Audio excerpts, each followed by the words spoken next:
Welcome to Spaceshipper. The goal is to make a space game where a spaceship is represented by a marble which travels through a foreign star system collecting packages by entering planets' orbits and landing on other planets while avoiding asteroids. Seems like a daunting task. Let's start with some gears and motors. These telescoping rods will rotate independently to spin the planets.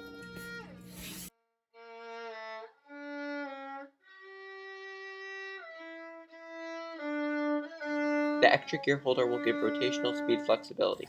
The electrical tape stops gears from popping up. Time to test it. The central gears rotate in opposite directions at different speeds. These external rods are spinning too quickly. Take 2, using the other gear holder this time to slow everything down.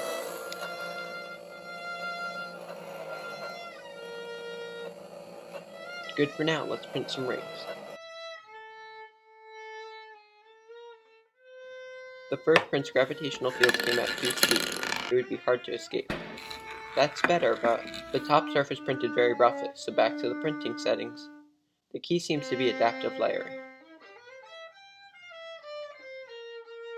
Ring 2, but a faulty design has left us with an unintentional gap.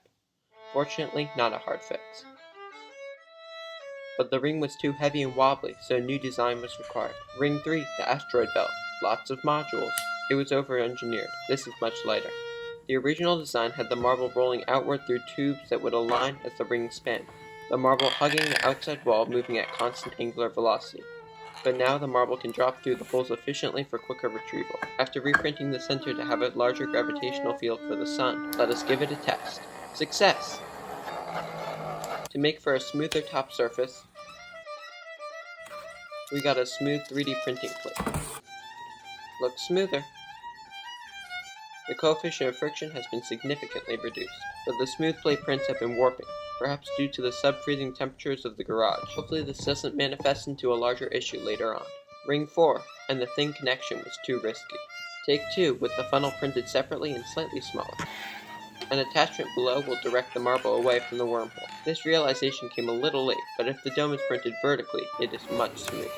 A new multicolor filament for the wormhole entrance and exit. Over 40 prints in the making.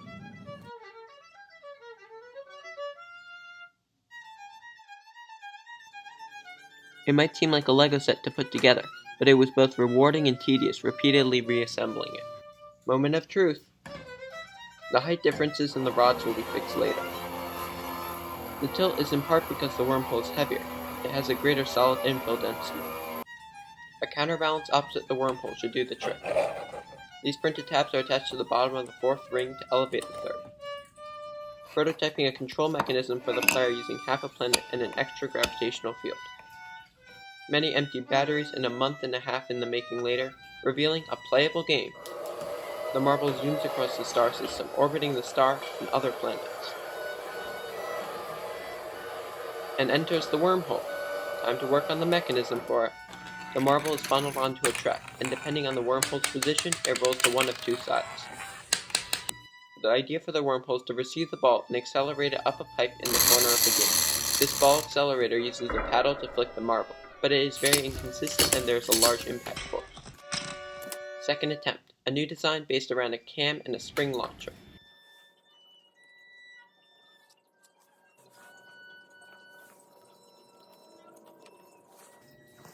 As the cam spins, the platform descends, allowing the marble to enter the launch pad. When the cam disengages from the platform, the springs convert their stored energy into kinetic energy. Unfortunately, the torque is very high, and long rods would be required to connect this to the gearbox. A second attempt with side supports for stability didn't work well, so back to modifying the original design. This design with a tube to direct the marble eventually works most of the time, but sometimes the marble is flicked backwards instead of up the tube. This design encloses the marble so that it goes up the pipe. Wormhole test. These corners will serve as wormhole exits in the launch site.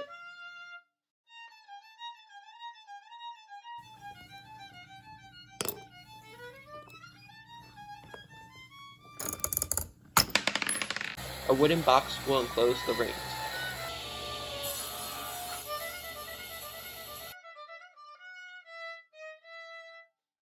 Epoxy is used to secure the base.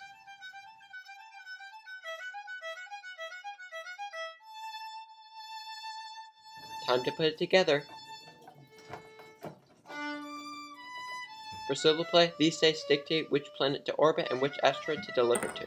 These spherical dice have a dodecahedron hole, and the marble moves to a vertex when the die is rolled so that it lands on a side. The first die has 12 icons representing resources from one or more planets. The second has colored circles corresponding to the asteroids. Time to add some planets. Tempera paint flaked off when it dried, so acrylic and enamel it is. Star and planet time.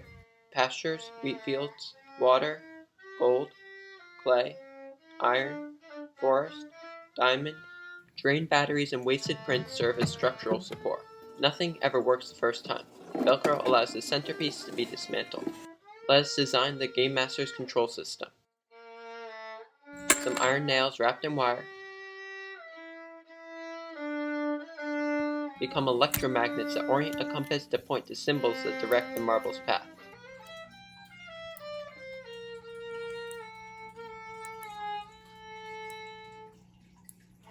After trying to magnetize a needle to replace the large compass, the horsehair from my violin bow was too stiff to spin well, and using the thread, the needle would not stay flat and spun uncontrollably. Here's the control box, time to test it out. The red button controls the spinning rings. The micro switches on the right are for the wormholes.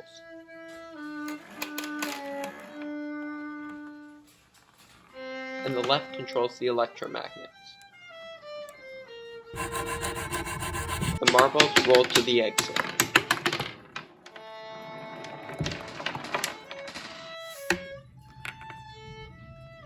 The launch site, Earth. The walls are lined in black paper to imitate space. Control box upgrade. Like the dice, the icon specifies the resources to acquire, and the color is for the asteroid to deliver to.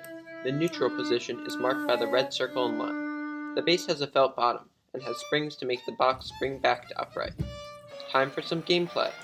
The rocket launches from Earth, and enters the planet's orbit to collect clay, which is then fired by the central star to become ceramics, and eventually delivered to the dark green asteroid. But suddenly, during testing, the wormhole stopped working,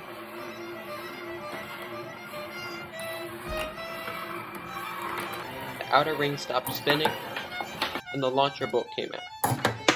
Time to dismantle the rings.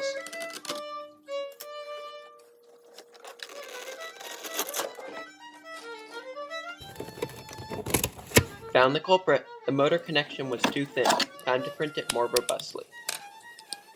But to make matters worse, the filament spool dropped on the ground and fell apart. 330 meters of the brand new spool would have to be rewound. Here we go. We eventually decided it was not worth it and used less sturdy and more expensive multicolor filament. We proactively printed two so that we could replace both to be safe. Back in working condition. A final test before Christmas. Milk and eggs, the pastures. Got the milk and eggs to the pink asteroid. Gold from the golden asteroid. Into the wormhole. Got the gold. To the yellow asteroid. Iron, looking for a gray planet. Got the iron. To the blue asteroid. Christmas Day. It is time to present the project to our cousins, uncle, and aunt. A simple diamond delivery. Yeah, that's correct. Okay, diamonds. My uncle Chad, Bodeborg Boston owner, tries to get the treasure chest, putting gold. It can be a little crazy. But he falls into the abyss with the treasure chest, unable to deliver it to the purple asteroid. My cousins also tried the dice, here trying to deliver the diamonds to the purple asteroid. Okay. Into the purple. Success! I did it! The idea for this project came during a sailing voyage in Long Island Sound. Originally, it was a wooden space game with spinning planets, where the player could aim a ramp to roll the marble, and use the gravitational fields to direct the marble to the right planet. There were no wormholes in the design. We had not considered getting a 3D printer, nor allowing the player to move the entire box once the marble was released. But as we made sketches, ideas came to mind, a story based around being hired in an alien star system to collect and deliver packages to the aliens inhabiting the asteroids. The player would control a rocket, using the wormhole to access asteroids too hard to fly. All these failed prints taught us lessons, and we improved in using the 3D printer, smoothing seams with Bamboo Studio and strengthening prints by printing at 45 degrees. This central ring went through many iterations and lost significant height.